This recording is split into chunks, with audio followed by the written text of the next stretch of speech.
I teach a lot of classes on career development, and we talk about it being career development, but it's actually life development. It is. It's professional, educational, and personal, kind of things. And I think a lot of people overlook the personal. They will spend all kinds of time planning their education. They'll think about their career. You can be as intentional. But it's like, who do you want to be with? Exactly. Who are you going to spend the rest of your life with? Life. What are the values that you find to be the most important? What are the qualities that you're looking for in somebody? And I think if people were more intentional in that way, you'd have a lot more marriages survive.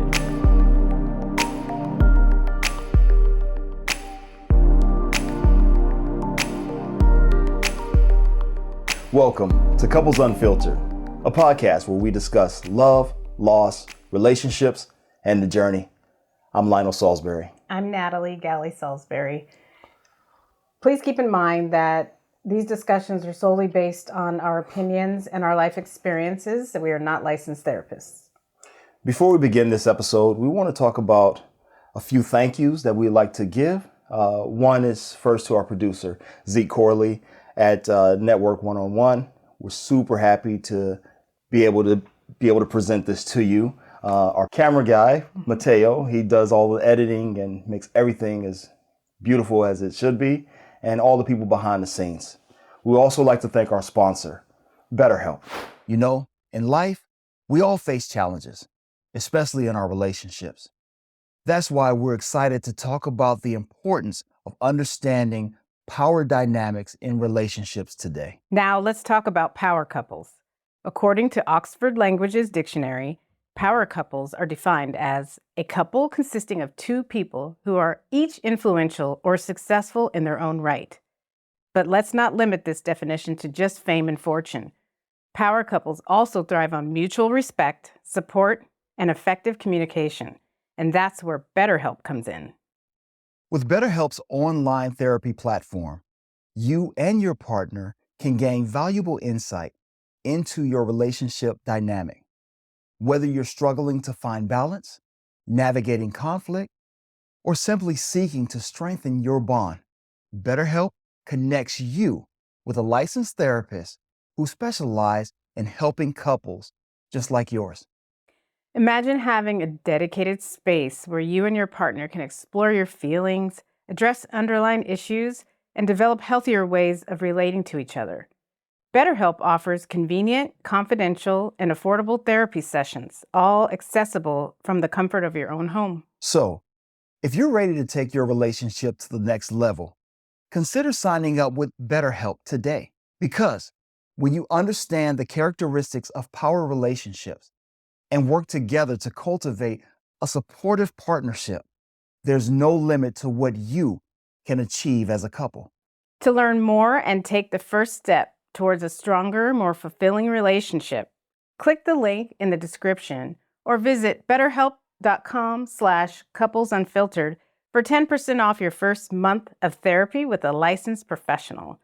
That's betterhelp.com/couplesunfiltered. Thanks again, BetterHelp, for sponsoring this episode. We have the privilege of speaking with two outstanding individuals. Not only do they hold prominent positions in our community, but they also exemplify how a strong partnership can pave the pathway for success and overcoming obstacles that come their way. So welcome, Aaron and Amanda. Yay! Thank you. Well, we have to start out by telling everyone how we met you guys, because it wasn't in any way traditional. And I don't know if you have the same memory as we do, but that was a kind of chaotic time in our lives. But when Lionel and I were first dating, we went through a period of trying to get him a new place to live. And I'm looking through Craigslist. I find this ad, and it's talking about a mother-in-law suite. I emailed the ad, and somehow we set up a time because he was busy. He was buying a vehicle somewhere, and he's really tied up. So I took the liberty of being in his spot. And so I called you up, and I met with you at the house to do the walkthrough. Yes. And I believe I was sitting there just selling Lionel. Like I was trying to get this. It's not for me, but there's this guy and he's really responsible. And you'd be crazy if you didn't rent to him. He's a Marine. And I'm trying. Was that your recollection? I believe that is exactly the recollection. Did you write a letter to? I think you I wrote did. a letter Like a to bio or Yeah. something. Yeah, it was like a cover She letter, went full like the whole lobbying thing. status on I was it. like, these are the ones. And then I got a call. It might have been a couple days later, the next day, from Amanda saying, I met this guy. He came over to look at the place, and I think we should rent to him. And I talked to you on the phone Yeah. Yes. while I was driving home.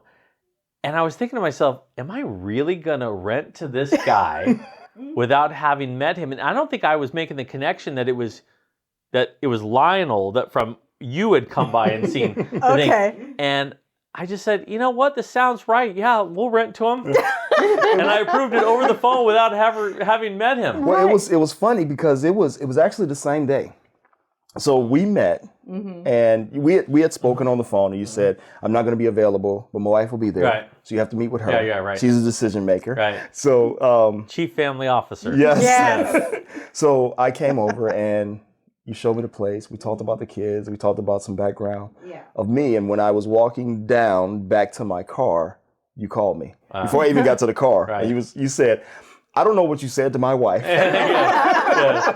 you have the place. Yeah. And then I hadn't even met you. Right. So that I was know. that was so bizarre. Yeah. So I met Aaron, you didn't meet Aaron. You met her, you didn't meet Aaron. And I had a lot of reservations of renting to a male because, I've got my little kids. Yes. You don't know who Right. you're renting to. And I felt like the house was going to be safer with Lionel in it. Yeah. I was like, yes, we need Yes. Lionel here. Yes. You were both right. of you guys. Yeah. It was such, who would have known that those interactions would create such a bond? Yeah. And Yeah. it just amazing. And I will touch on all of that somewhere Yeah. here in this. So let's get started here. So Amanda, Yes. so before you met Aaron, who were you? Who was Tell I us a before? brief history of you. Such a long time ago. Let's see. I was a college student, putting myself through school, working several jobs, and I had come from a single mom who had raised 4 kids and had gone through a really ugly, messy divorce. And so I had a lot of, let's say, trust issues on the idea of finding a partner. And I was very careful. I was very hesitant of moving forward for a lifelong relationship. So when I met Aaron, I had years of wisdom to draw from of not finding the right partner. And when I saw him, I was like, maybe. Yeah. I was a lot better looking when I was younger, so. Well, give us your account. I think he's cuter with age. Oh. I'm liking this. Oh yeah, like the gray. I do. Yeah, I me do. too. Me too. Well, take us through your early years before you and Amanda met. Tell us a bit about yourself. I grew up in this area and grew up in a family with a lot of challenges, a lot of drug and alcohol abuse and things like that. And so my young life was sort of marred by a lot of really traumatic experiences and a lot of distrust of the people that were around me, because I was always thinking like, okay, what are they looking for? What are they trying to get out of me and things like that. And I was, I worked on an ambulance early in my career and was working in emergency medical services, and decided at a certain point that I was going to go back to school and pursue a very aggressive sort of agenda for professional growth and educational growth and actually personal growth. And I had written a plan on how to do all these things. And one of the things that I wanted to do was to stop dating to date, but to date to find a wife. And so I made a list of sort of the qualities that I was looking for in a wife. And one of the things that, obviously there had to be an alignment of values and all these other things. But one of the things that I'd experienced early on was that I had not dated people from my same socioeconomic or personal background. And so there was a disconnect among the people the women that I dated. And so one of the big things is I wanted somebody who had grown up in a similar background as me, or at least had faced challenges. And quite honestly, I'd kind of written and I'd said, I want somebody who knows what it's like to be hungry, to go hungry. I want somebody who knows what it's like to get in a fight, you know, and to do, and to have like that kind of experience in your life, because that's a person that I could connect with. Absolutely. And my first day of school, I saw Amanda walk in. I said, well, that's what she'll look like. And then I got to know her and I said, oh, this is excellent. Oh my goodness. The maniacal hand rubbing. Yes. Now, what school, what year? Miracosta, 2001. 2001. Yeah, we met in August 2001, so right before the September 11th attacks. Oh, wow. So you There's a reason bonded why we got on married on September 10th. The day before it all went Yeah, down. you know, we decided to get married sort of a day before. We thought that was a major, I mean, that's a turning point for all of us, Right. I think. Yeah. You know, particularly our generation. And so, yeah, we got together August of 2001. So you all were dating for how long before you got married? 4 years? 4 years. Okay. Yeah, I was not in a hurry to get married. I was dragging my feet. I was scared. Yeah. I was scared up to the day I walked down the aisle. Oh, man. Now, did that have something to do with your? It was my own stuff, you know. Yeah. I've often joked that Jesus himself could have asked me to marry him, and I would have said, You're like, know about you. Get back to you on that. "We see who you hang out with. I don't know about this." You know? But So I mean, it really was. Marriage sounded amazing as like a distant thing that I wanted for myself, but every step forward was an act of faith in it, and an act of, can I trust this? Can I trust this? So it took a long time for me to be ready for marriage. And the day he asked me to marry him, I was like, someone was asking me to jump out of a plane right then and there, without anything on me. That's how I felt about it. So what part of his personality changed? Why you? From the beginning, I knew that I had someone different than anyone else I had ever met. Like what? Well, wow. You know, I had written a list, just like he had, of everything I was really looking for. I was no longer going to date casually. I was going to date only people worthy of marriage. Yes. And so I made a list, and at the top of it, I said, I want someone that does the right thing because it's the right thing to do, not out of fear of consequence. I wanted someone with a very strong moral compass. When other women would say, what are you looking for? You know, they would say something like, oh, he's got to be funny. He's got to be ambitious. He's got to be all these other things. You got all that too. I got all of that too. That was bonus. That was on the list. Yeah. But, you know, at the top, the foundation had to sit Yeah. on this one quality that I felt was lacking in so many other people I had encountered. Yeah.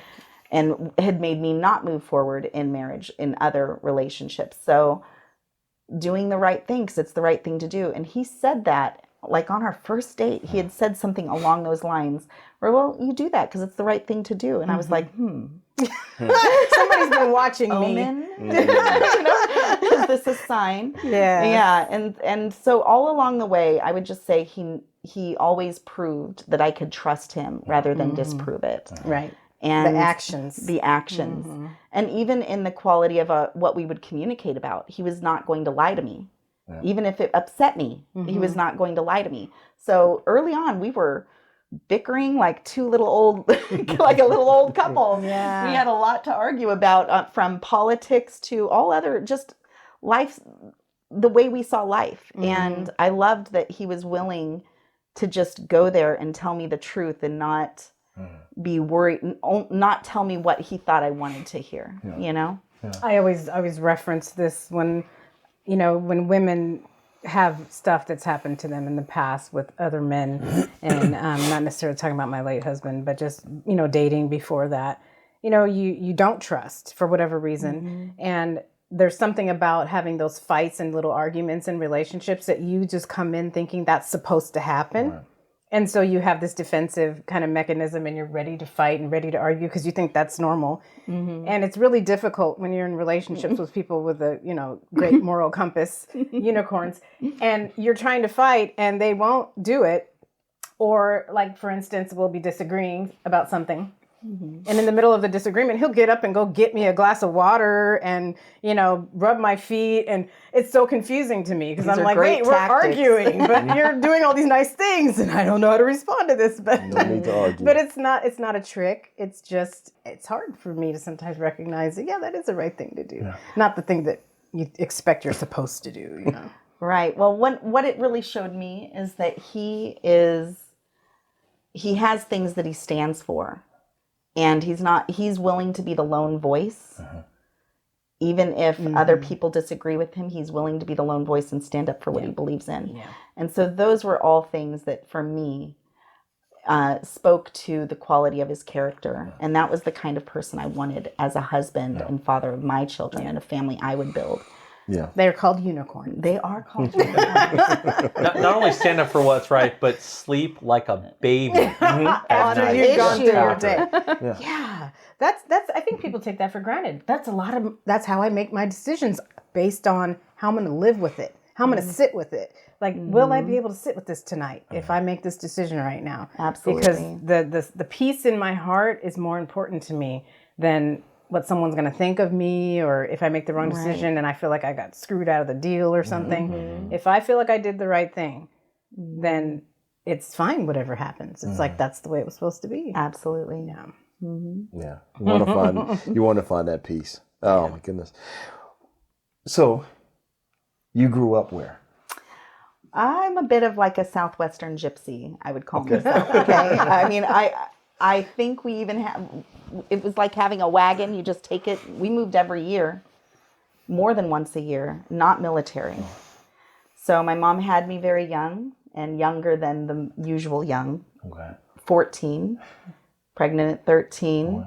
And just because of how young he was and how young she was, both families were not really supportive of the union, and they weren't able to raise me together. But my mom kept me, despite the chaos of the world around her. She kept me. That's great. And but it wasn't without challenge. So I moved every single year.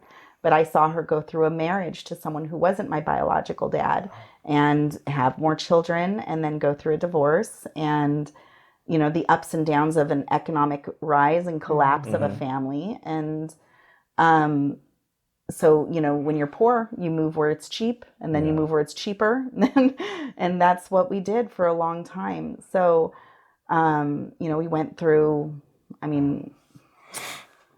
my mom was a single mom. She didn't have a high school diploma, and yet she built up a career and became a hospital administrator of a very wealthy veterinary clinic, and was in charge of all of the staff and all of the doctors. And so I watched her do that. And we moved from California to Arizona to Texas, but literally like little baby steps along the way. Yeah. So a lot of movement. It's very interesting that you say, I don't think I've ever heard that. Like in my life, I can't even ever remember anybody putting it that way.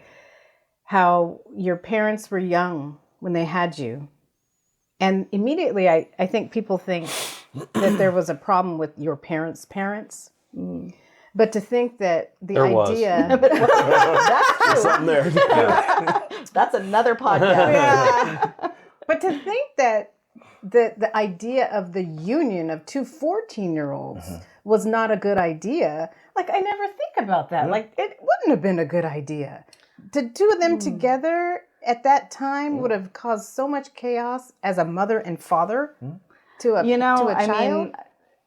There's a lot of reasons why they found themselves in the situation they did. They both came from families that the family of origin for both of them was very dysfunctional and a lot of pain going on at the time. And they were just trying to survive like kids would under circumstances they can't control. Right. And so trying to raise a child together through all of that, things worked out.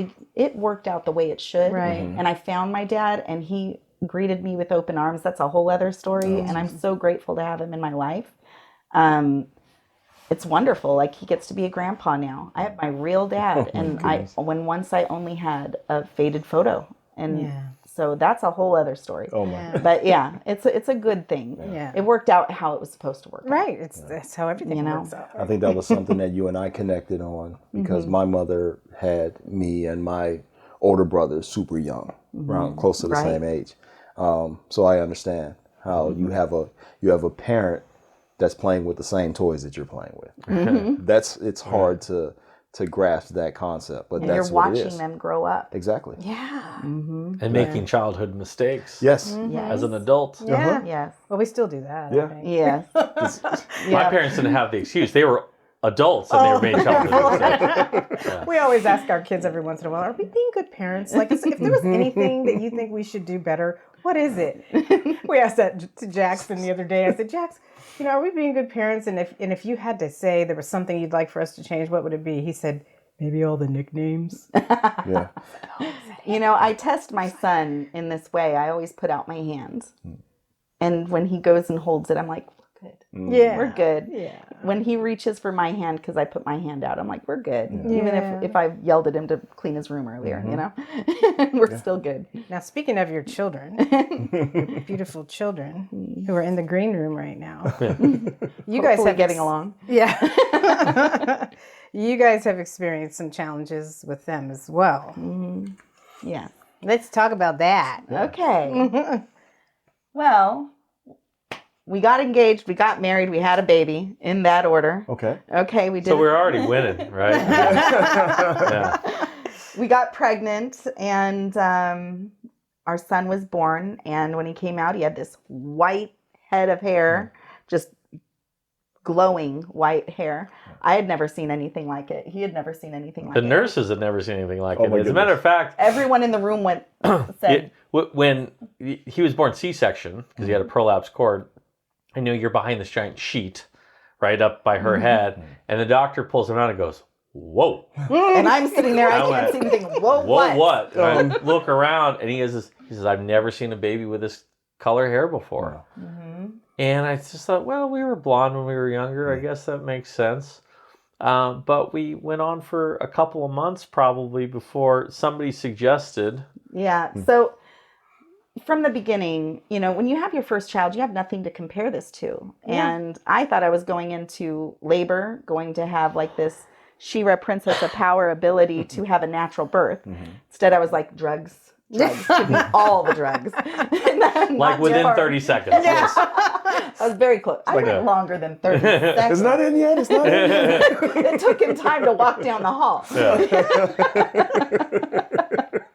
Yeah, so we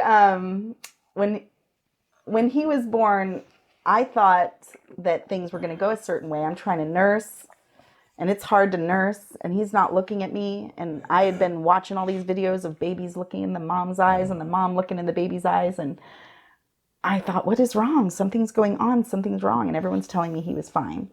And I took him to a doctor appointment. He's not looking at me. Oh, he's just a baby. You just wait. And so I got a lot of, you're crazy. It's okay. He's just a baby. So when we finally got him to an ophthalmologist and we were told he's blind. Yeah. That was the completely first blind. completely blind. I started laughing because I knew. And I had this really unusual reaction because I felt relief to someone finally acknowledging what I was seeing, what I was experiencing. I thought all those drugs in the system might have messed him up and he wasn't looking at me. I thought, oh, I did this to him. But no, I recognize now that it was albinism from the beginning. But I went to see someone for lactation consulting because I was struggling with nursing. And she suggested, have you thought of albinism? And I didn't even know that word. And she said, albino. And I laughed at her. I was like, my son's not albino. And then I go home and She called me.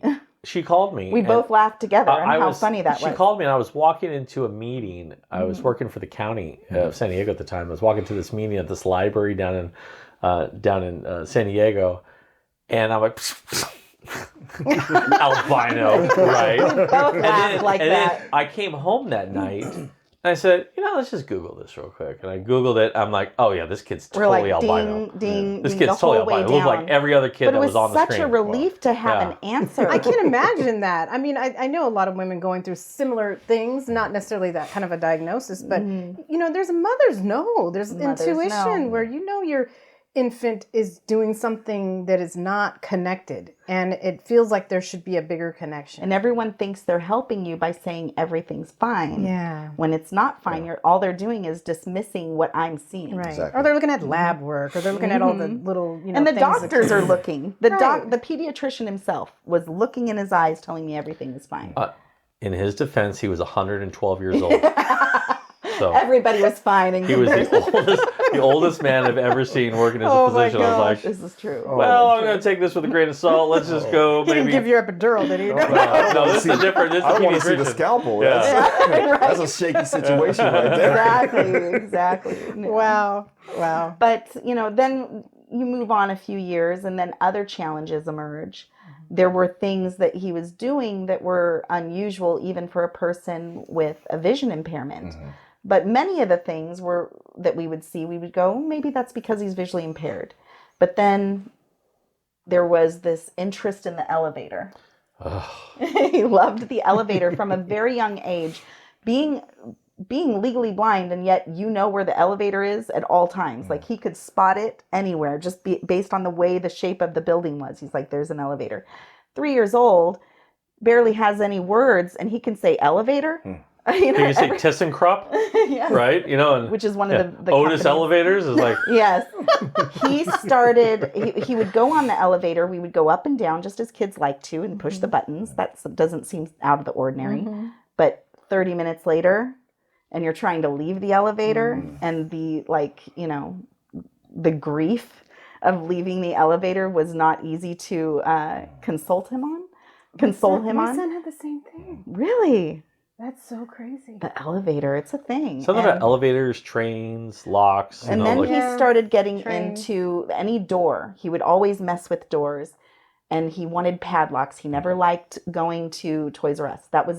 I bought toys because I thought my child needed toys in his room. It was all a facade. He never touched those things. All he cared about was the lock and the key of the padlock.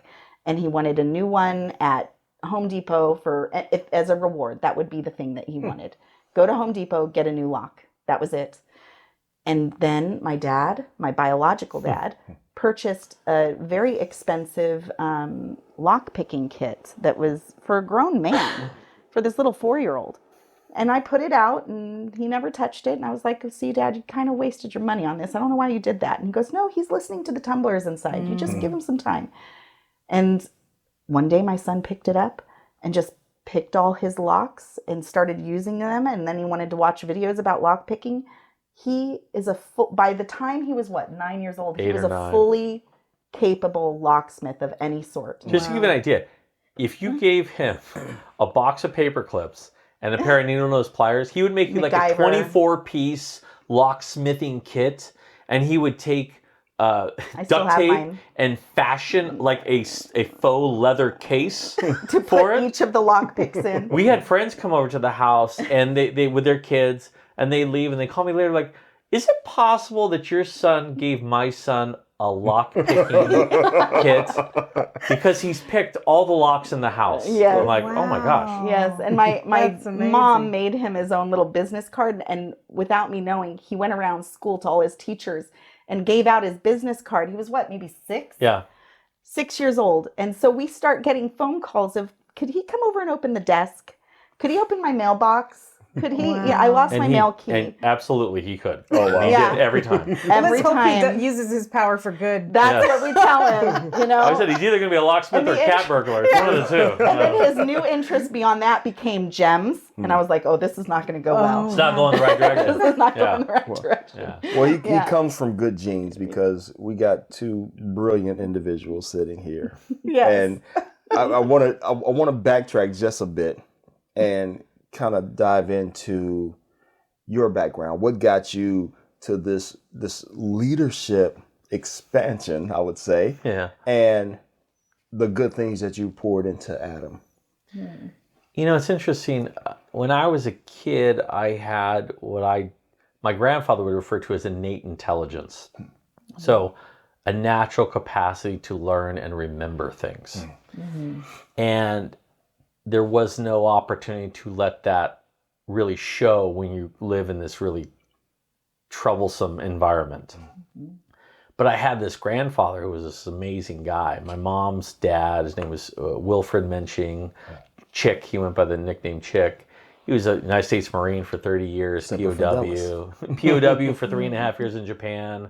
Went to work in banking as a teller when he got out of the military, and he worked his way up to become president and CEO of banks. And he had a 9th grade education. He had the same thing. And he used to tell me, you have the same thing that I have. You have this capacity to learn and know things. And so I felt like I was primed as a kid that, okay, I have an ability, right? But it was never able to express itself really. I went to college right out of high school. It was clearly not a good fit. I didn't get bad grades. I just wasn't a good fit. I didn't know how to study. I'd never really learned how to study. I got good grades on tests, but I never did the homework. And I started to work. I went to work in emergency medical services. I started working on an ambulance, and the first leadership opportunities came from the ambulance. One leading on scene of calls, of 911 calls, when all hell is breaking loose and bad things have happened, and you're there trying to pick up the pieces and fix, difficult situations and very severely injured and ill people. Your leadership ability comes out. Yes. In those situations, and your ability to stay very cool under pressure was one of the key things. I was just like, oh, I can be really cool when these bad things are happening. So it might be a little bit of nature, but a lot of nurture, from experiencing those things. And over time, I just was moved into other leadership positions. Some of it maybe because I had shown some capability and people saw that. Other out of necessity, I needed to make more money. So I was like, oh, okay, I'll take on this training officer and then a senior field training officer and all these things. And in the process of doing that, there was a very important gentleman named Kurt Williams, who was the CEO of American Medical Response locally. I worked for AMR, a big ambulance company, and he had recognized something in me, and he had essentially put me on a corporate strategic planning team as an EMT representative as a young guy.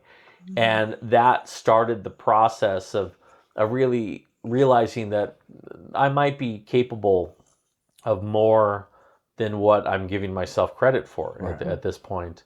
And so with my grandfather's leadership and Kurt and other key mentors, a man named Eric Birch, who was the first person to mentor me in the world of government affairs, I came up with this plan. At the age of 23, I really started developing this plan that I was going to leave emergency medical services and go into healthcare leadership, specifically in the realm of government affairs and changing policy. So I put together this plan, the plan I referred to earlier, had professional, educational, and personal goals. And I went and I executed the heck out of that plan. And in the process of doing so, just kept on saying yes. There's that movie Yes Man with Jim Carrey. Yes. I said yes to almost every opportunity that presented itself from a leadership standpoint. And because I was thoughtful and I sort of planned that this is what I was going to do, I was able to quickly sort of suck the marrow out of every opportunity and really look at it and say, okay, what am I learning from this? How can I grow from this? And, made a lot of mistakes along the way and stuff like that too, but just growing, and eventually getting to a point of where you're performing very well, which leads to other leadership opportunities and greater and greater, chances to make an impact. And that's what it's really always been about, is how do you make a lasting impact on your community, and do so really thoughtfully and, a little snarky too as you're doing it. I'm a very sarcastic guy. I like calling out things that I think are incongruent, or hypocritical and things like that. Well, I think too, when we're looking at Adam and how he's a bit of a mini Aaron, and how you do kind of pour these qualities into Adam. Yeah, I think that Adam has a lot of potential in this regard. He's a very grounded kid, and he he has sort of also another thing I have, which is he was born a grandpa. Like I was born with a grandpa's view of things. Yeah. I was joking, if I had had a lawn when I was younger, I would have been telling kids to get off my lawn, right? And so Adam, I think, is that the same way, and actually maybe to an even greater degree. Yes. Wow. And so I think one of the things is we've been pushing Adam recently to sort of flex a little bit of a leadership muscle and get more engaged with people and working stuff on like that, that. And so he's doing a program up in Sacramento this summer on leadership, particularly for kids with disabilities. Learning how to advocate. Yep. For through himself and elected for officials. others. Yeah, elected Your daughter officials. seems like she might be more of a little bit of a leader. She's Oh, naturally. she is. She has a very strong sense of right and wrong, and she will stand up for herself. You don't have to teach her that. No. She's got it in her, and I'm really proud of that because I think for me as a woman, it took me many years to feel confident in standing up for myself and to see my girl just naturally have it. I'm just like, oh, thank goodness. Well, you guys also set a foundation for them to not really have the opportunity to be traumatized by their upbringing or the things around them. Well, we'll ask them later. Well, I guess We'll so. see Yeah, they about may that. say, I don't want to go to the hospital. all kids are traumatized. It's a sliding relative. scale. We're What perfect. they think they're traumatized by, we're like, really? This is lame. Like, that's the best you got? You That's gave what- Adam the cherry to your milkshake the other day, and she just was like, You don't love he me anymore. overlooked me Yes. and gave it to the son. Yeah. I am your daughter. Talk about a sense of right and wrong. Oh, yes. Oh, yeah. My daughter to this day, someone would ask her, "Did your parents spank you growing up?" And she'd be like, "Yeah, my dad hit me with a bat." And I'm like, "Why are you telling that story?" He literally had one of those plastic toy bats, And and she spanked her on her walked tush. by, Yeah. and he went like that, and Yeah. as she was walking by, and I guess she went in her room and cried and was traumatized about it. But Very different than the I'm like, wow. Well, the this is- Nerf bat. Oh my God. Well, that's your realm. I heard you were referred to as the CFO.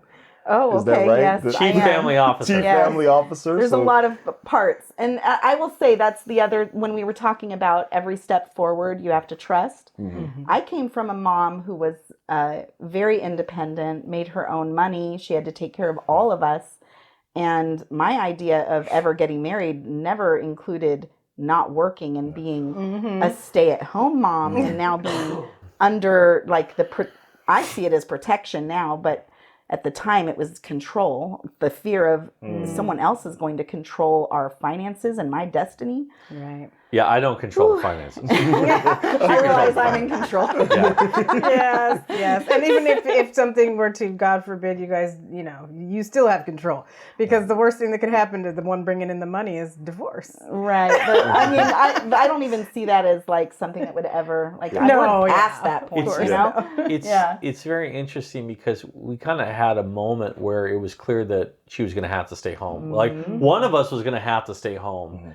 And for me, it was simply a matter of who has the highest earning potential. Right. Certainly That's not. the person that she was going to be a teacher. I was going to be a hospital executive.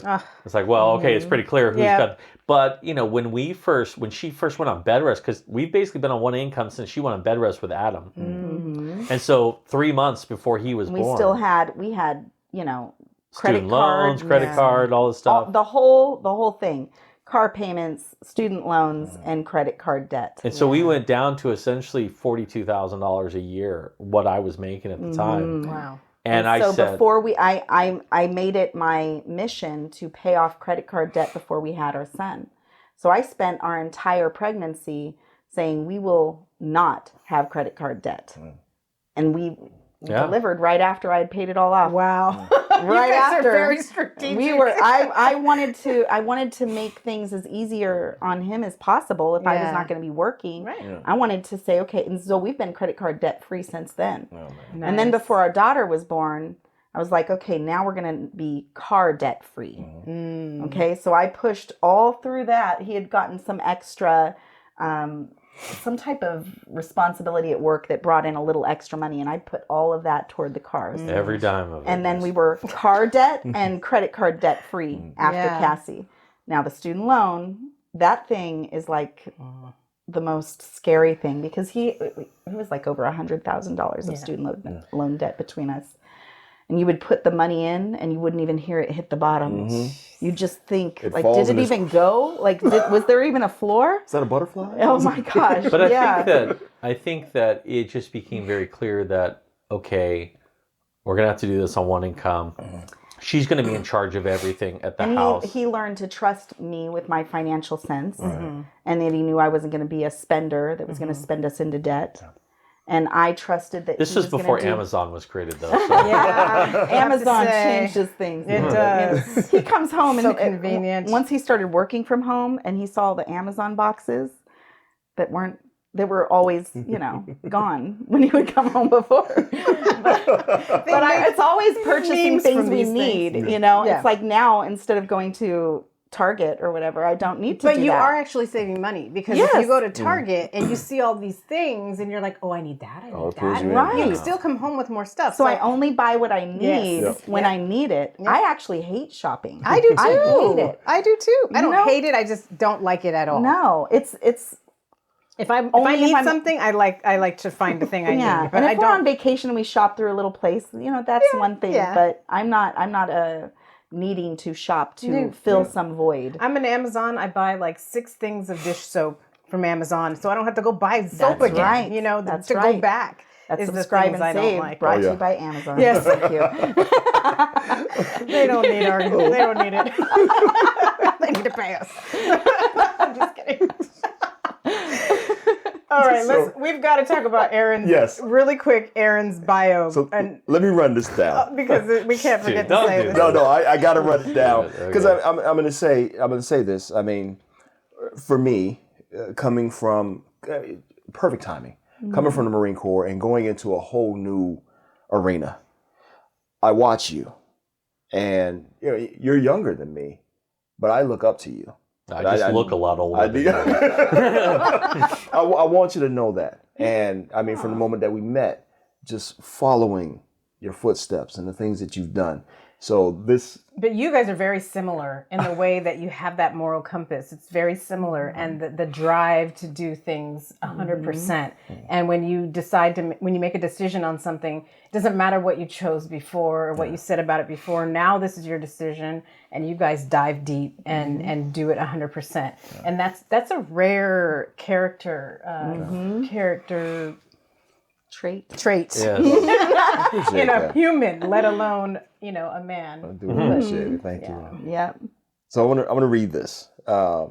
So let's talk about your bio, and we're gonna talk about the LinkedIn. So, healthcare and nonprofit leader, public wonk, The policy one. policy wonk. Excuse me.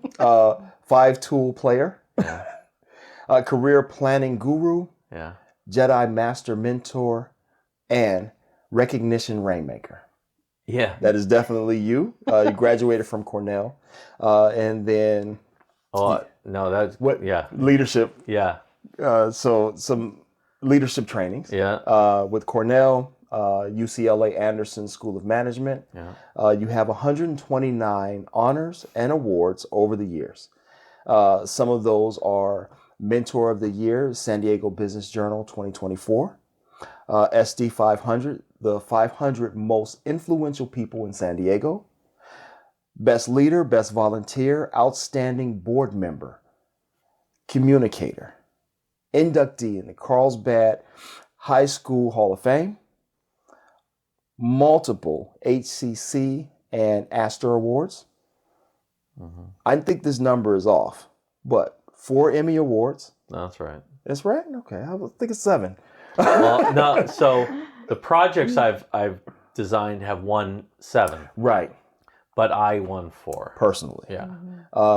Writer, short film, outstanding achievement, PSA, single spot or series, and the list goes on and on. There's a multitude. It's kind of like rolling out a scroll and Yeah.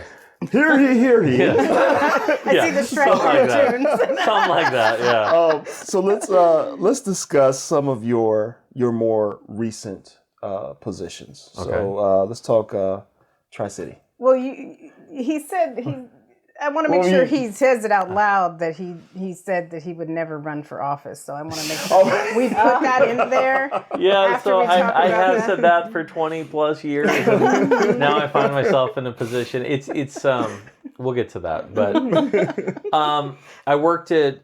So my career was essentially broken up into emergency medical services, health policy. I worked for elected officials. Then after I went to graduate school, I worked for hospitals. So I worked for almost 8 years for UC San Diego Health Sciences. I was the senior director of government and community affairs for them. And I also ran patient experience and guest relations.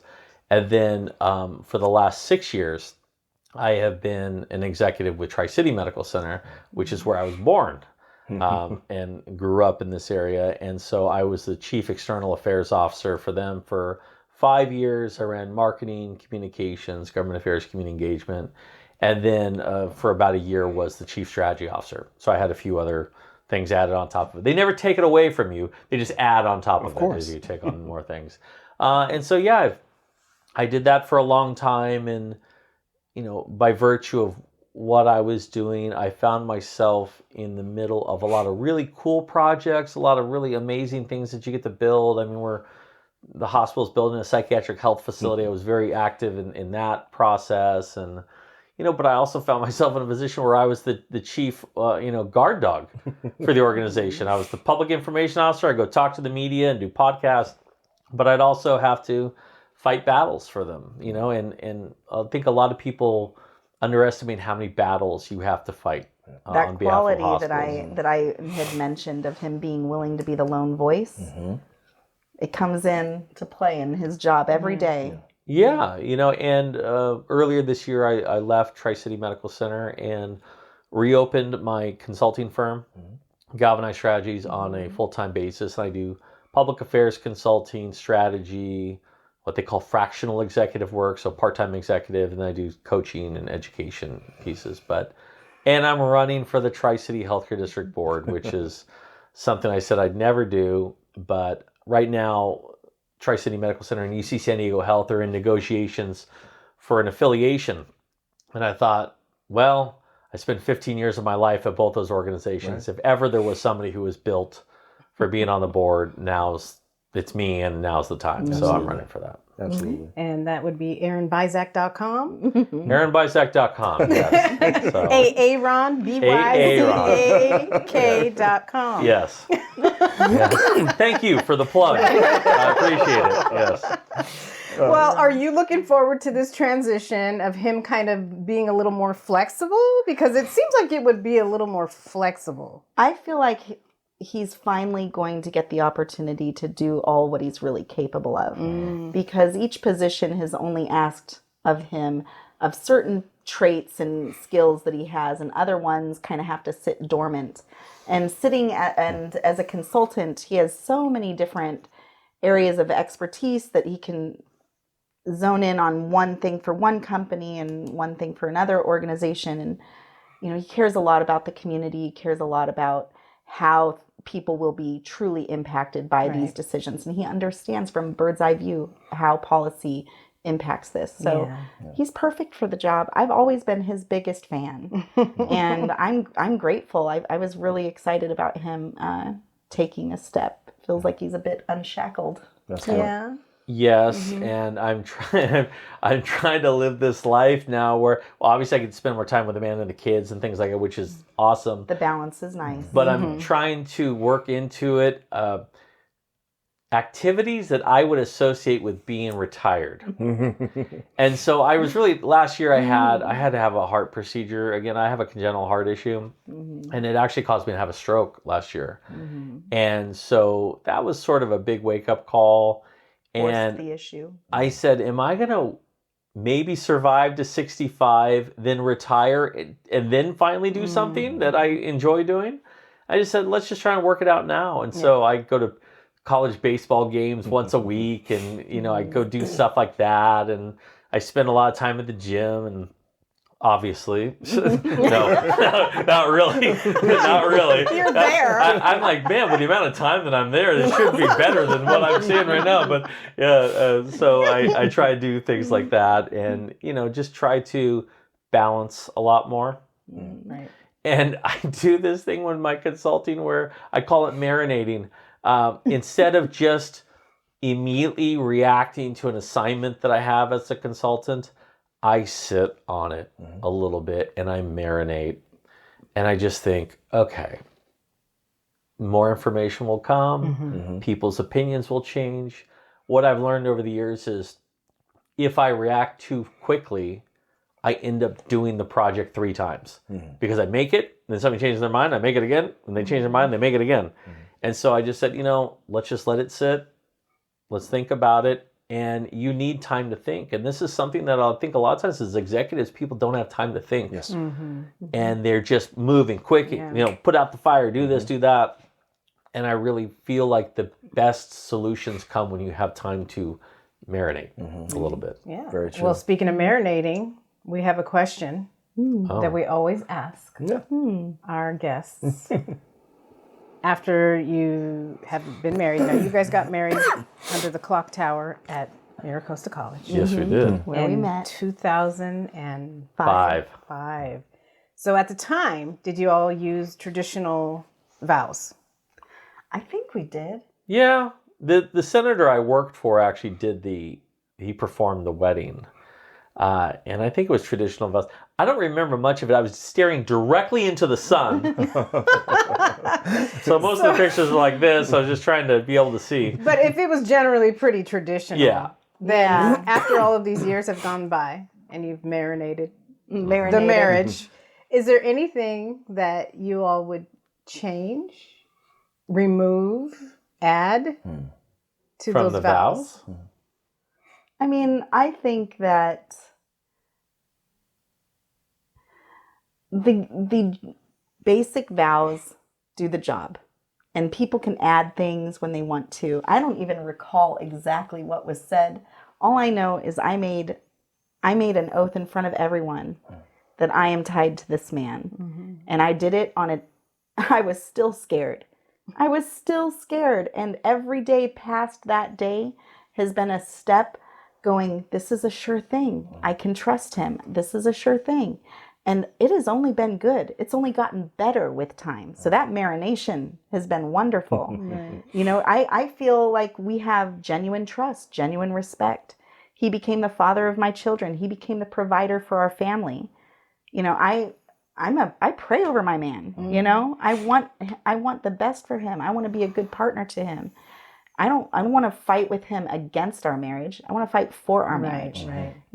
So it's what did we say on the first day? I don't even remember. It's what we've said every day since. Right. Yeah. And living up to whatever it was that you said. Yeah. Or the intention behind whatever you were saying. Yeah. I would add all kinds of stuff now. Yeah. I guess. I would say all kinds of sweeter things. I think we're better writers today than we were then. Yeah. So we would probably be able to come up with something really good. We were so overwhelmed with just getting married. We're like, just say whatever you want to say. We'll just say it. Well, I don't remember our vows at all. I wrote mine. He didn't write anything. He just got up there and said it. Right. He didn't have any, he's just good with that. He's like, he felt it in the heart. It just came out. Yeah, but I had to look at my paper or my phone or something. But no, I don't even remember what we said. But I do know that most of our couples, they all say that communication is something that they would have wished they would have stamped in the beginning. That they promised to communicate openly and honestly and things like that, because it's hard in the beginning. Yeah, well, I think life is going to throw all kinds of things at you. And when people are standing on their day of getting married, they're very optimistic and they don't know the challenges ahead. Yeah. And they can make a lot of promises, and then when that day comes, it's hard. It can be very hard because life throws things at you. Yeah. It can be a financial curveball. It can be, the challenges of parenting and all the other things that come with it. And you have to have that stickability. Yeah. You have to have it inside you. And I think that, no matter what, we've grown together. We didn't start out like a perfect couple. We didn't start out as perfect people, but we get better with time. Oh, of course. Yeah. Let it marinate. Let it marinate. So a couple of takeaways. One, let it marinate. Right. But also dating with intention. That means a lot. That matters. Yeah. Something that I thought I knew the person that I wanted, you know. But of course, God has his own plan, and he designed this lovely lady, picked her from the top shelf of all the good ingredients up top, and Jesus, grab that ladder and go get me. But yeah, I like that. That was the shelf where the unicorns were too. It's interesting because I teach a lot of classes on career development, and we talk about it being career development, but it's actually life development. It is. It's professional, educational, and personal, kind of things. And I think a lot of people overlook the personal. They will spend all kinds of time planning their education. They'll think about their career. You can be as intentional. But it's like, who do you want to be with? Exactly. Who are you going to spend the rest of your life with? life. What are the values that you find to be the most important? Right. What are the qualities that you're looking for in somebody? And I think if people were more intentional in that way, you'd have a lot more marriages survive. Well, hopefully we can teach the younger generation Right. About these things, because when I was young, I met my husband, I was 17. So, Right. Certainly I might have had lists of things I wanted in a man, but definitely had nothing to do with growth potential. It was just not like that. But yeah, we need to approach it differently. And hopefully, like I said, when we sit around and have these conversations, they can actually look at successful couples that have still had challenges. Right. And how, they're still striving to stay together because it is the best thing for them. And it's working. So. And that it's okay to have struggles. It's okay. It's okay to argue sometimes. It's okay to have those moments, or to see negative patterns develop and then have to fight for it to change. Yeah. Those are all good things. That's growth. Yeah. And it's good for your kids to see it too, as long as you're fighting fair. Yeah, exactly. Absolutely. Well, we really thank you both for being here and being a part of Couples Unfiltered. Yes. Just to sit down and talk with you and to share some wisdom with anybody out there that may need to hear it. It's an honor. Yeah. It's an honor to be counted as your friends and to be here with you today. You guys are great. We're so lucky that Craigslist I know. It's not all crazy on Craigslist. I know. Craigslist is amazing. Hey, Craigslist has done a lot for this guy right here. A lot. I wouldn't be here, honestly, if it wasn't for Craigslist. And maybe we should talk about that. He didn't find me on Craigslist. I know this. But where I was working at, that I found a job through Craigslist. Yeah. And, a lot of things. A lot of things. So shout out to Craigslist. Yes, Craigslist. And shout out to all of you out there. We really appreciate you joining us. Please comment, like, and subscribe. Subscribe. We want to do this to be able to help others and pass on good information to other couples so that love can continue to love. Please follow us on all of our socials. At couples_unfiltered on Instagram, or our website, couplesunfiltered.com. And check out AaronBizak.com. Make sure if you're in the Tri-City region, you vote for Aaron. Yes, absolutely. And so we love talking to you guys. See you next time. Bye.